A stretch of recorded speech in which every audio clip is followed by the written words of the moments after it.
Hi, this is Will Weaver with the Online Sports Group, and I am making a video regarding baseball roster moves. From our league homepage, we can see who are making moves.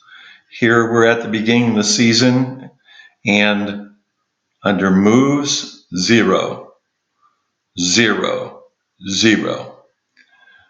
So that is the reason why I decided to make this video, to make sure that you all as new players feel comfortable of how to make moves in our league. So let's go back to the top under my team roster. Now what will happen when you click on roster is it provides you some information.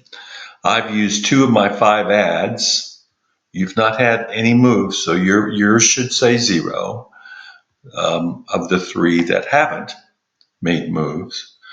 Also tells you whether you've used your injured list positions. I have 2 people on injured list. You'll see IL allows you to put them in this position. And by putting them in this position, you can go out and get a player without giving up one. But they must be on the IL list. Now, this does not pop up until someone is on IL. And then just simply by clicking the box, if they were on IL, then this would pop up and you just would drag it under this scenario. Because I'm under the swap mode, I would just simply drag this to the IL position, okay? Now, there's 2 ways I'm under a swap mode here. And let's say that, for example, I want Chris Taylor to play outfield instead of Whit Merrifield. I simply click on the bench and I move. Well, let me try it again. I click on that and you'll see that he can go to those positions. I then click on that position and he automatically moves up there and Merrifield is on my bench. Now, it is automatically saved, all changes saved. So I have it set up that all my changes are saved. You should make sure that you could do that. Now, if you don't like the click and move like I just did, there is the classic move that you can put it in. So I've now put a classic move, and you'll see that instead of the blue boxes, they've now got arrows for them. So let me move um, Chris Taylor back to the bench. Well, let me move him back up to outfield. And to bench. And now I may have to save that. Yeah, save changes. So you see, that's the reason why I like the swap mode a little better than the classic mode, is that it eliminates a spot or a touch. So that's why I like it in the swap mode. Now, that's how you move your roster, including your pitchers that are on the bench. If you want to let's say you've got a starting pitcher that you want to fill in up here, that's someone who had just pitched, same principle applies. You just click on it. For example, I'll click on Hunter Green, and you'll see that I could put him in here instead of Noah. but I won't. So I'll click on him again, and he just stays where he is, okay? Now, you have the ability also to add a player from here, drop a player from here. Now, let me talk about drop a player. I do not recommend that you drop a player unless you absolutely have to. For example, I will have to, in order to make room once a player comes off of the injured list, because I went out and got 2 players to fill in their spots. I would have too many players on my team. So that's when I would actually need to drop a player to make room on my roster. But normally, I go out and I'll show you here and add a player without dropping it, because it asks you at that time what player you want to drop. You can also create a trade from this position. So there's a lot of ways you can maneuver your roster, but let's add a player because that's the most used. So let's add a player, and when you do that, all of the players that are available pop up. Now, this stands for free agent. So if you hit this plus sign right there, that player would automatically. So I'm gonna go ahead and hit it. I'm not going to go through with this, but now see, here's where it would ask you select a player to drop. So you just simply would put someone there. Now, when you get rid of a player, and I'm going to go backwards here just a little bit so you can see the difference between a free agent and someone that's on waiver.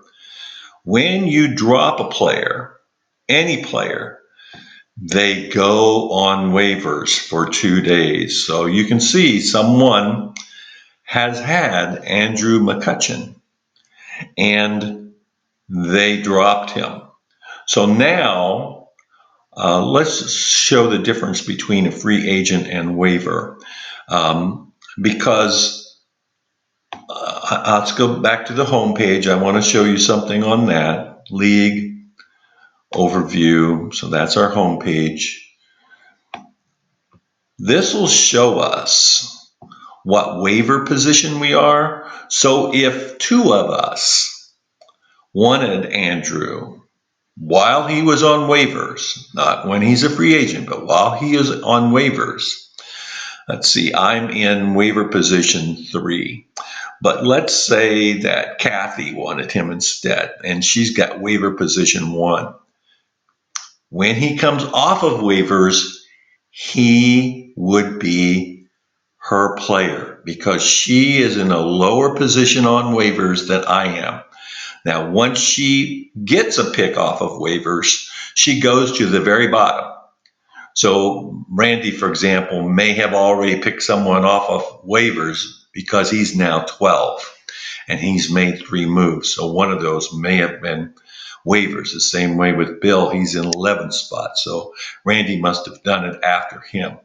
But anyway, that's the difference between waivers and free agents. But let me go back to the players list and let me show you what happens when you make a plus sign for someone that's on waivers.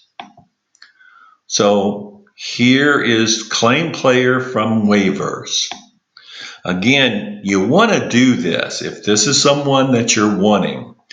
But again, it's going to ask you who you want to drop. Now, that person will not be dropped from your team until the waiver date.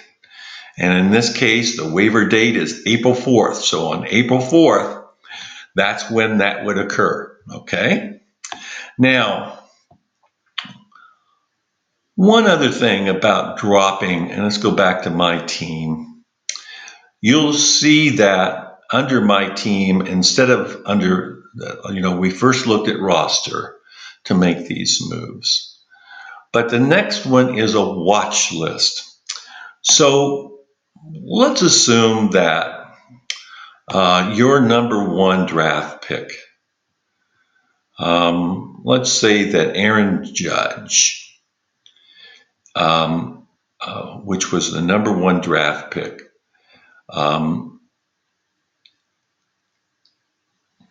so I'll go to players. Let me show you how I could do that. Search player by name. I'm just going to put Judge. Okay, search. Aaron Judge. He's now on Terry's terrific team. Now I'm going to star Aaron Judge. Okay? Now, when I star him, I'm going to go back to my roster, my team, not roster, but watch list. I'm sorry. And you'll see that Aaron Judge now is on my watch list. So if for some reason Terry decides, let's say I'm going to make a quick move, and because Aaron Judge is the day-to-day and he may not play for the next 5 games, I'm going to go out and get someone. And so I'm going to take him off my team just for a few days. Well, guess what? I'm lurking in the weeds.